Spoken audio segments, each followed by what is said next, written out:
신앙은 계속해서 전수돼야 돼요. 우리가 해야 되는 일은 다음 세대에게 신앙을 잘 전수해 주는 일입니다. 그 일을 만약에 우리가 소홀히 하거나 잘 하지 못하면 아마 우리 교회뿐 아니라 한국교회, 더 나아가서는 하나님 나라가 또 풍성하게 되지 못하는 그런 일이 있을 겁니다. 우리만 신앙생활 잘하면 되는 게 아니라 우리 자녀들이 신앙생활 잘할 수 있도록 늘 더 관심 가져주시고 또 기도 많이 해주시기를 바랍니다. 제가 얼마 전에 한 성도 만났는데 그 성도가 그래요. 목사님, 자기는 나이가 크면 계속 교회 다닐 건지 안 다닐 건지 물어보겠대요. 제가 약간 좀 걱정이 됐어요. 그걸 왜 물어보나. 뭐 말할 수 있는 그 정도는 아니어서. 그래서 그냥 가만히 있었어요. 그래서 그냥 아이가 어떤 선택을 했으면 좋겠어요 하고 이제 물어봤더니 아이가 마음 편한 대로 했으면 좋겠다는 거예요. 근데요, 좋은 거는 그냥 주는 거예요. 네, 그냥 주는 거예요. 우리가 이 땅 살아가면서 선택을 많이 하는 것처럼 보이지만 우리의 선택은 되게 제한적입니다. 엄청난 선택을 하는 것처럼 보이지만 사실 되게 제한적이에요. 하나님께서 우리에게 부모를 선택할 수 있는 권한을 주지 않았어요. 이 땅에 태어나고 태어나지 않는 것, 그는 선택의 개념이 아니에요. 죽는 것 역시 마찬가지예요.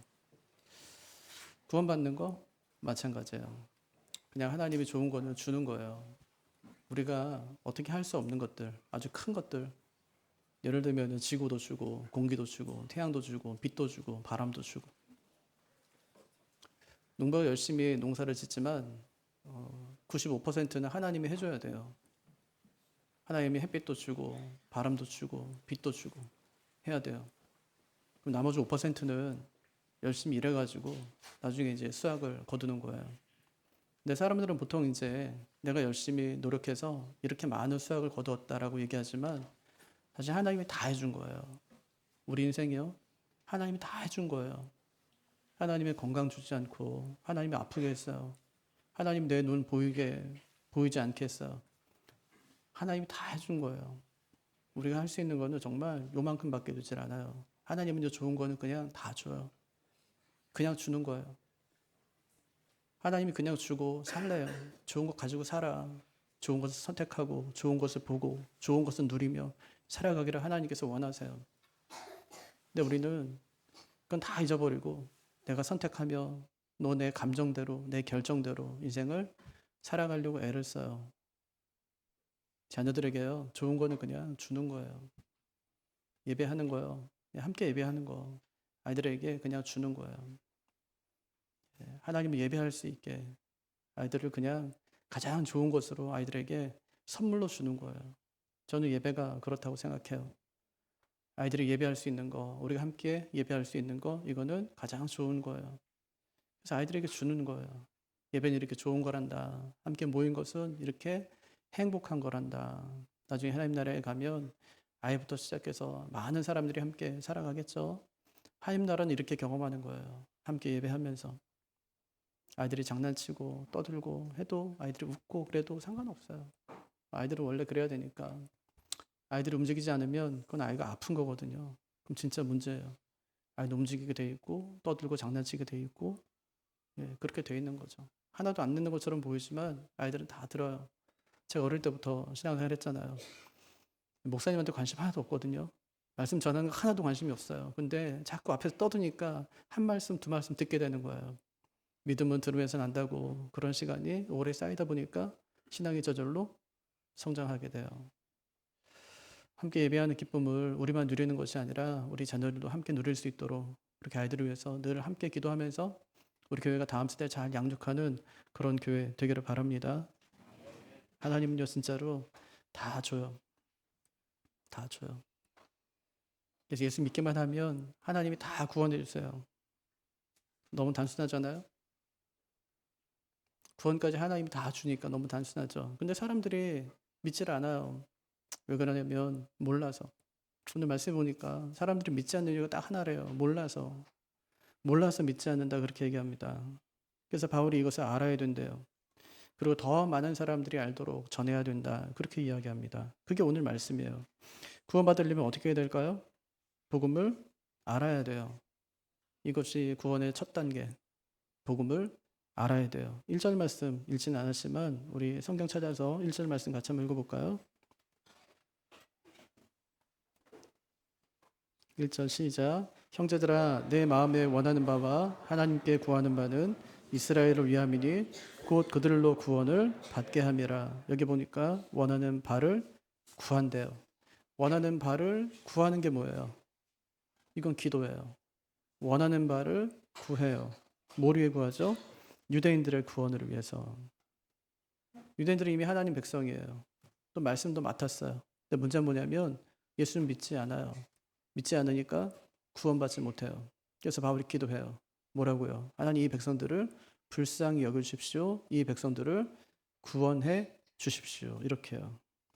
그들이 구원받지 못한 이유를 2절에서 이렇게 얘기해요. 2절도 읽어볼까요? 그들이 하나님께 열심은 있으나 올바른 지식을 따른 것이 아니니라. 두 가지 열심이 나오네요. 하나는 올바른 지식을 따른 열심. 두 번째는 올바른 지식을 따르지 않은 열심. 이 두 가지가 나와요. 성경에 보면 이 두 가지 열심이 나오거든요. 민수기 25장에 보면 이스라엘 백성들이 시딤에 이르렀어요. 거기서 모압 여인들과 막 행음합니다. 그러니까 하나님께서 막 화가 났어요. 그들과 함께 술도 마시고 또 바알을 그들과 함께 섬기고 이러니까 하나님께서 그들 가운데 전염병을 내리세요. 이거 큰일 났잖아요. 전염병이 내렸어요. 그 사람들이 이제 모여 있을 때 또 어떤 남자가 모압 여자를 데리고 같이 이제 음행을 하기 위해서 들어가는 장면을 봐요. 그 집을 비나스가 따라 들어가거든요. 창을 들고 그 두 남녀를 찔러 죽입니다. 그러자 그 이스라엘 가운데 있었던 전염병이 그쳐요. 그때 하나님께서 이렇게 말씀하세요. 그 비나스의 행동을 자신의 질투를 대신한 것이다. 그의 열심은 거룩한 열심이었다. 이렇게 말씀하세요. 그리고 그에게 영원한 제사장직을 약속하세요. 이게 이제 올바른 지식을 따른 열심이라고 할 수 있죠. 또 하나 올바른 지식을 따르지 않은 열심도 있대요. 이 유대인들의 열심이거든요. 그들은 잘못된 열심을 가졌습니다. 그들 생각이에요. 우리 선조들이 왜 바벨론의 포로로 끌려갔을까? 율법을 지키지 않았기 때문이다. 그럼 우리가 또 다시 그런 일을 반복하지 않으려면 우리도 열심히 율법을 지켜야지 하고 생각합니다. 그리고 율법을 문자적으로 지키기 시작하는 거예요. 그것이 하나님을 기쁘시게 하는 것이라고 생각했습니다. 근데 열심은 좋았지만 이런 열심은 잘못된 열심이었어요. 왜냐하면 자기 열심으로 의롭게 되려고 했기 때문에. 그 하나님의 평가가 3절입니다. 3절도 볼까요? 하나님께서 그들이 열심히 뭐라고 하시는지. 하나님의 의를 모르고 자기 의를 세우려고 힘써 하나님의 의에 복종하지 아니하였느니라. 하나님을 기쁘게 하기 위해서 율법을 정말 죽어라 시켰어요. 자기가 이루어지면 하나님이 기뻐할 줄로 알았습니다. 근데 이것은 하나님의 생각을 몰랐기 때문이다. 이렇게 말씀하시는 거예요. 그렇게 해서는 이루어질 수가 없다는 거예요. 왜냐하면 율법은 서로 다 연결되어 있기 때문에. 하나를 어기면 전부를 어긴 거예요. 10계명이 10가지 계명이잖아요. 근데 이 10가지가 다 연결되어 있어요. 이게 하나의 계명이에요. 주님께서 두 개의 계명으로 나누시죠. 하나님 사랑과 이웃 사랑이야. 근데 진짜로는 하나님 사랑이에요. 하나님을 사랑하면 이웃도 저절로 사랑하게 되어 있는 거예요. 한 가지 계명이에요. 율법이 다 이렇게 연결되어 있거든요. 율법을 지켜서 내가 이루어져야지 했는데 한 가지를 어기면 모든 것을 다 어긴 게 되기 때문에 그렇게 될 수 없다는 거예요. 왜 그렇게 실패했을까? 몰라서 그래요. 그것을 지킴으로 의롭게 될 수 없다는 것을 몰랐기 때문에. 그래서 자기 열심으로 의를 막 세우려고 했지만 결국 실패하고 말았다. 이것이 이제 오늘 말씀이에요. 여러분 신앙생활은 알고 해야 돼요? 모르고 해야 돼요? 알고 해야죠. 나중에 지옥문 앞에 가서 예수 믿어야 구원받는지 몰랐어요. 이렇게 하면 뭐라고 할까요? 알고 그랬구나. 1번. 2번. 그래서 온 거야. 뭐라고 그럴까요? 몰랐어요. 예수 믿어야 되는지 몰랐어요. 아이고, 그랬구나. 어떡하니? 1번. 그래서 온 거야. 2번. 그럼 우리가 의롭게 되는 것은 자기 의로 되는 것 아닙니다. 그럼 어떻게 된대요? 4절. 시작. 그리스도는 모든 믿는 자에게 의를 이루기 위하여 율법의 마침이 되시느니라. 그러니까 우리가 의롭게 되는 거 누가 한대요? 이거 누구 일이에요? 주님의 일이다. 이렇게 말씀하신 거예요. 우리 스스로 의롭게 되는 것 아니다. 주님이 의롭게 여겨주는 것이다. 율법이 요구하는 게 있죠. 그 뭐냐면 죄인은 죽는다는 거예요. 모든 죄인은 법에 따라서 다 죽어야 돼요. 예. 우리도 마땅히 죽어야 돼요. 근데 주님께서 그 율법의 요구를 따라서 내 죄의 짐을 짊어지고 내 이름표 달고 십자가 위에서 죽어주셨어요. 그 결과 분명히 주님이 죽었는데 그 죽음이 내 구주 죽음이 되는 거예요. 왜냐하면 나를 대신한 죽음이기 때문에. 주님께서 그렇게 해주신 것을 믿으면 그것을 의로 여겨주신다는 것이 이것이 복음의 핵심이에요. 대신해 주신 거예요, 주님께서. 그래서 우리가 이렇게 되는 거 내 노력 아니다. 주님이 나를 위해서 하신 일을 믿을 때 그때 의로워진다고 말씀하시는 거예요. 근데 이걸 모르니까 자기 행위로 자꾸만 의로워지려고 하는 거예요. 그래서 복음이 무엇인가를 아는 것은 대단히 중요하다. 갈릴리오라는 사람이 있었어요. 밤하늘을 관측하다가 목성 주위를 도는 위성들을 발견하게 됐어요. 그때 깨달았어요. 아, 우주의 중심이 지구가 아니라 태양이구나. 그때부터 30년 동안 지동서를 연구하기 시작합니다. 책도 쓰고요. 또 논문, 글도 쓰고 사람들에게 강연도 했어요. 왜 이렇게 열심히 한 걸까요? 진리에 대한 확신 때문에. 복음도 마찬가지인데 모든 사람이 다 천국에 가고 싶지 지옥 가고 싶은 사람은 없습니다. 그런데 그 방법에 대해 연구하는 사람은 많지가 않아요. 그냥 목사 얘기 듣고 주일학교 선생님들 얘기 듣고 천국이 있다고 하니까 가려고 그러는 거예요. 그러니까 방법을 잘 몰라서 헛갈려 하는 거예요. 어느 때는 구원을 받은 것 같다가 또 어느 때는 내가 구원받았을까 하면서 의심하기도 합니다. 왜 그러냐면 공부가 덜 돼서. 구원에 대한 공부, 이 복음에 대한 공부가 아직 덜 된 거예요. 다 못 끝낸 거예요. 그래서 바울이 너는 배우고 확신한 일에 거하라. 그렇게 얘기하죠. 베레아 사람들처럼 말씀을 날마다 상고하고 의문을 좀 품고 더 깊이 알려는 갈망이 있어야 된다는 말이에요. 성경은요, 공부할 책이에요. 예. 읽고 묵상 정도가 아니라 정말 공부할 책. 그리고 성경은 100번 읽어야 될 책이에요. 그래야 구원받는 1단계 복음을 알게 돼요. 그래서 구원이 어디서 시작되냐? 복음을 아는 데서 시작된다. 이거 첫 번째. 그렇게 알게 되면 두 번째 단계. 믿지 않을 수 없어요. 한번 따라해 볼까요? 복음을 알면 믿지 않을 수 없다. 여러분, 우리가 어떻게 의롭게 되죠? 율법으로 의롭게 돼요? 아니면 믿음으로 의롭게 돼요? 믿음으로. 5절에 보니까 율법으로 의롭게 되려는 사람은 율법을 지키며 산다. 이렇게 얘기했어요. 네, 그렇겠죠. 율법으로 의롭게 되려니까 율법을 지킬 수밖에 없죠. 그렇게 산대요. 6절에서 뭐라고 하냐면 아니야. 그렇게 산다고 의롭게 되는 것 아니야. 이렇게 얘기합니다. 그러면서 이제 뭘 어쩌겠냐는 거예요. 뭐 어떻게 하겠냐는 거예요. 뭐 하늘에 가서 예수님 모셔올 거냐. 아니면 뭐 지옥에 가서 예수님 모셔올 거냐. 이미 예수님은 하늘에서 내려오셨고 죽은 자 가운데서 살아나셨는데 여기서 뭘 어떻게 하겠다는 얘기냐. 이렇게 이제 하는 것이 6절이에요. 그러니까 의롭게 되는 방법을 멀리서 찾지 말고 가까이서 찾아라. 어디서요? 말씀에서. 네, 의롭게 되는 방법을 멀리서 찾지 말래요. 뭘 하려고 하지 말래요. 어차피 안 될 거니까. 가까이서 찾아라. 어디서요? 말씀에서. 말씀이 가까이 있냐? 있대요. 8절. 같이 읽어볼까요? 그러면 무엇을 말하느냐? 말씀이 내게 가까워 내 입에 있으며 내 마음에 있다 하였으니 곧 우리가 전파하는 믿음의 말씀이라. 어디서 찾으래요? 말씀에서. 예, 그게 어디 있대요? 아주 가까이. 어디 있는데요? 내 입에, 또요. 내 마음에. 그럼 어떻게 해야 돼요? 그 말씀대로 우리 입으로 예수를 주로 시인하고 또 하나님이 그를 죽은 자 가운데서 살리신 것을 마음에 믿으면 어떻게 된대요? 구원을 받으리라. 9절이요. 같이 읽어볼까요? 내가 만일 내 입으로 예수를 주로 시인하며 또 하나님께서 그를 죽은 자 가운데서 살리신 것을 내 마음에 믿으면 구원을 받으리라. 어떻게 구원받아요? 내 입으로 예수를 주님 하고 시인하고 내 마음에 뭘 믿어요? 예수님의 죽으심과 부활을 믿으면 구원을 받는데요. 진짜 그래요? 다시 확인해줘요. 진짜 그렇다고 다시 확인해줘요. 그러니까 아무리 말해도 믿지 않으니까 예수님도 그랬죠. 제자들이 아무리 얘기해도 믿질 않아요. 그러니까 예수님이 항상 하신 말씀이 내가 진실로 진실로 이르노니 이렇게 말씀하세요. 한번 말하면 믿어야 되는데 안 믿어요. 그러니까 내 진짜인데 이거 진짜인데 이렇게 말씀하시는 거예요. 또 여기서도 마찬가지. 진짜래요. 10절. 사람이 마음으로 믿어 의에 이르고 입으로 시인하여 구원에 이르느니라. 그러니까 마음으로 믿는 거는 이거는 내적인 반응이죠. 그러니까 믿어줘요. 어느 날 그냥 믿어줘요. 그동안은 예수님이 진짜 계신가? 내가 죽으면 천국에 갈 수 있을까?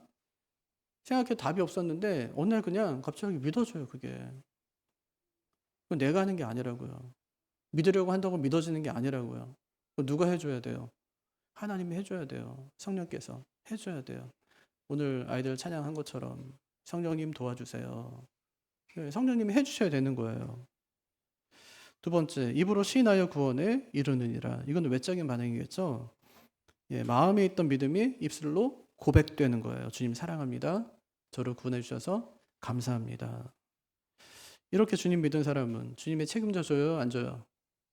책임져 줘요. 이렇게 주님 믿은 사람은 책임져 준대요. 그게 11절. 시작.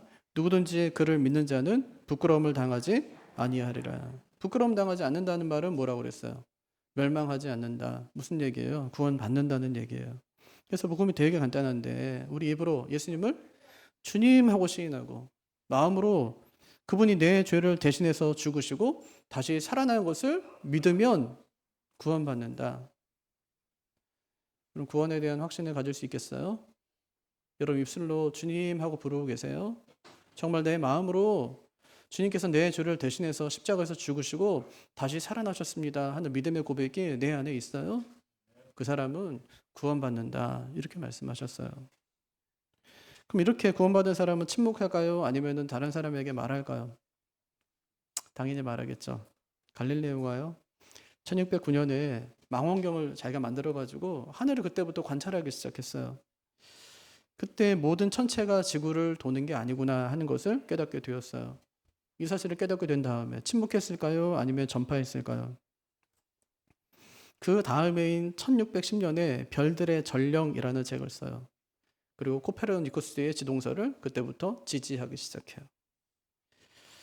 코페르니쿠스는 교회로부터 이 논란을 이을 것이 두려워서 생전에 침묵하다가 죽기 직전에 책을 한 권 냈거든요. 그 책이 천체의 회전에 관하여라는 책이에요. 그는 그 책에서 지구가 우주의 중심이 아니라 태양의 중심이며 지구가 태양 중심으로 공전한다. 이 지동설을 주장했어요. 이 책은 그가 임종하는 날 출판본이 자기 집에 도착했대요. 마지막에 죽을 때 이제 그렇게 한 거예요. 그만큼 그 당시에 지동설을 주장하는 것은 굉장히 두려운 일이었다는 말이에요. 근데 갈릴레오가 지동설을 주장하고 나서요. 그러자 1616년에 교황청에서 지동설을 이단으로 규정해요. 그리고 더 이상 주장하지 말라. 공식 경고합니다. 그러면 갈릴레오가 그 말을 듣고 나서 더 이상 말하지 않았을까요? 아니요. 1632년에 또 한 권의 책을 써요. 두 우주 체계에 관한 대화. 이 책에서 지동설이 천동설보다 훨씬 더 과학적이다. 이런 주장을 펼칩니다. 어떻게 됐을까요? 그 다음 해에 종교재판이 회부됩니다. 지동설을 주장한 죄로 평생 동안 회개하며 살 것 이런 명령을 받아요. 그 결과 그는 공식적으로는 자기 주장을 철회했지만 실제로는 끝까지 자기 믿음을 저버리질 않아요. 이처럼 한 번 붙든 믿음은 좀처럼 흔들리질 않는 거예요. 그래서 믿음의 어원은 붙잡다 여기서 나와요. 믿음은 뭐 하는 거예요? 붙잡는 거예요. 붙잡는 거. 자기 믿는 바를 붙잡는 거. 붙잡고 절대로 흔들리지 않는 것. 붙잡은 바를 절대로 놓지 않는 것. 이것이 믿음이에요. 복음의 진리를 보고 듣고 깨달았다면 그 사실을 끝까지 붙잡는 것. 이것이 믿는 거예요. 이렇게 복음을 알고 믿었으면 그 다음 3단계 뭐 해야 돼요? 나도 모르게 전하게 돼요. 복음을 알았어요. 믿었어요. 그러면 자동적으로 전하게 돼요. 세 번째 12절 한번 읽어볼까요? 유대인이나 헬라인이나 차별이 없음이라. 한 분이신 주께서 모든 사람의 주가 되사 그를 부르는 모든 사람에게 부유하시도다. 구원받는 조건 딱 하나, 뭐예요? 그를 부르는 모든 사람에게 주신다. 예수님 믿는 사람, 주의 이름을 부르는 사람 구원한다. 이렇게 말씀하셨어요. 진짜예요? 13절 시작. 누구든지 주의 이름을 부르는 자는 구원을 받으리라. 부른다는 건 뭐예요? 기도하고 의지하고 고백하는 거. 이게 부르는 거예요. 주님 하고 부르는 것은 이름만 부르는 게 아니라 기도하고 의지하고 고백하는 거예요. 어른들이 기도할 때 우리 합심해서 기도합시다 이러면 주님 하고 기도하죠. 주여 하고 하죠. 주의 이름 부르잖아요. 그냥 부르는 게 아니에요. 그게 기도예요. 주님을 의지하는 거예요. 주님께 대한 내 신앙을 고백하는 거예요. 내 상황을 아뢰는 거예요. 이게 부르는 거예요. 누구든지 주의 이름을 그렇게 부르는 자는 구원을 받으리라. 예. 누가 그렇게 할 수 있어요? 주님 믿는 사람. 주님을 믿으니까 주님께 기도하고 주님께 내 소원을 아뢰고 고백할 수 있고 하는 것이죠. 진짜 그런가요? 14절 시작. 그런즉 그들이 믿지 아니하는 일을 어찌 부르리요? 듣지도 못한 일을 어찌 믿으리요? 전파하는 자가 없이 어찌 들으리요? 누가 부를 수 있대요?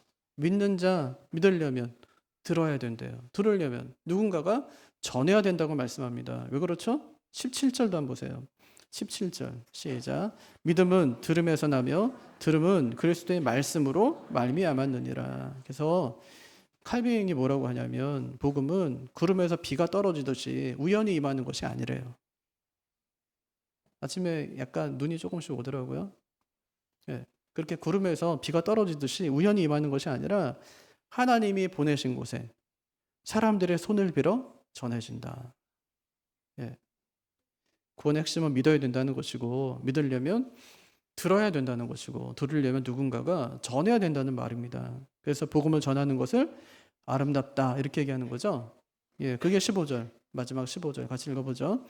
보내심을 받지 아니하였으면 어찌 전파하리요? 기록된 바 아름답도다. 좋은 소식을 전하는 자들의 발이여 함과 같으니라. 갈릴리오는 이단으로 정죄받아서 가택연금 상태로 생을 마감했습니다. 근데 그렇게 되기 전까지 많은 사람들이 가만히 좀 있어라. 친구도 동료 과학자들도 좀 조용히 좀 넘어가라. 심지어 교회 안에서 그를 사랑하던 사람들조차 지금은 때가 아니다. 목숨을 지켜야 된다. 그렇게 했답니다. 그런데 갈릴리오는 끝까지 자기 확신을 저버리질 않는 거예요. 재판을 마친 다음에 그가 이렇게 중얼거렸다는 말이 회자되잖아요. 뭐라고 그랬대요? 그래도 지구는 돈다. 그는 자신의 신념을 꺾지 않습니다. 그리고 그가 깔아놓은 그 과학의 기초 위에 아이작 뉴턴이 건축물을 세워요. 그럼 만약에 갈릴레오가 가만히 있어라, 조용히 해라.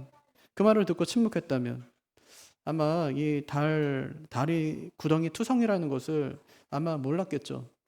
목성 주위를 도는 위성도 아마 몰랐을 거고 오랜 뒤에야 모든 것이 지구를 중심으로 도는 게 아니구나 하는 것을 알게 되었을 겁니다. 갈릴레오는 침묵하지 않아요. 교회가 그의 입을 막으려고 했지만 그는 관찰하고 기록하고 발표했어요. 그리고 가택연금이라는 벌을 받았지만 그가 지핀 불씨는 다른 과학자들에게 옮겨 붙었습니다. 여러분 복음도 마찬가지예요. 사람들이 말리거든요. 아니 괜히 예수 얘기 꺼내지 마라. 분위기 좋은데 교회 다니는 거 티내지 마라.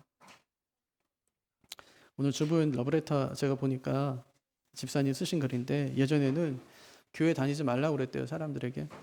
근데 이제는 교회 다녀보라는 사람으로 바뀌었어요. 툭 하면 예수 믿는 사람이 왜 그래? 이렇게 비난하던 분이 예수님 만난 뒤에는 예수님의 인도를 구하는 분이 되었어요. 이게 다 복음을 듣고 믿었기 때문 아닙니까? 누군가 이렇게 믿고 하나님의 자녀가 되어야 되기 때문에 우리도 복음을 전해야 된다고요. 말씀 정리할게요.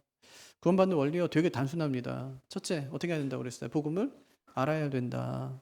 알아야 돼요. 복음이 뭔지 알아야 돼요. 복음이 뭔지 알려면 복음이 뭔지 알게 되면 내 열심으로 의롭게 되려고 하지 않겠죠. 내가 의롭게 된 것이 누가 해준 거예요? 아, 예수님이 해준 거구나. 알게 되겠죠. 그래서 알게 되면 예수님 믿게 되겠죠. 두 번째, 그래서 복음을 알면 예수님을 믿게 된다는 거예요. 믿을 수밖에 없어요. 왜냐? 다른 방법으로 구원이 없으니까. 이렇게 구원받은 사람은 가만히 있을 수 있어요? 세 번째, 복음을 믿으면 전하게 돼요. 마치 갈릴레오가 진리에 대해 침묵하지 않은 것처럼 구원받은 사람은 복음에 침묵할 수 없다는 말입니다. 우리 어떻게 될까요? 복음을 알고 믿고 전해야 돼요. 복음을 머금은 저수지가 아니라 흘려보내는 시냇물이 되시기를 바랍니다. 교회 안에 고인물이 아니라 계속해서 솟아나는 그런 샘물이 되시기를 바랍니다. 침묵하지 말고 내가 알고 있는 바를 또 믿고 있는 바를 담대히 증거하는 복음의 증인들이 되시기를 주님의 이름으로 축복합니다.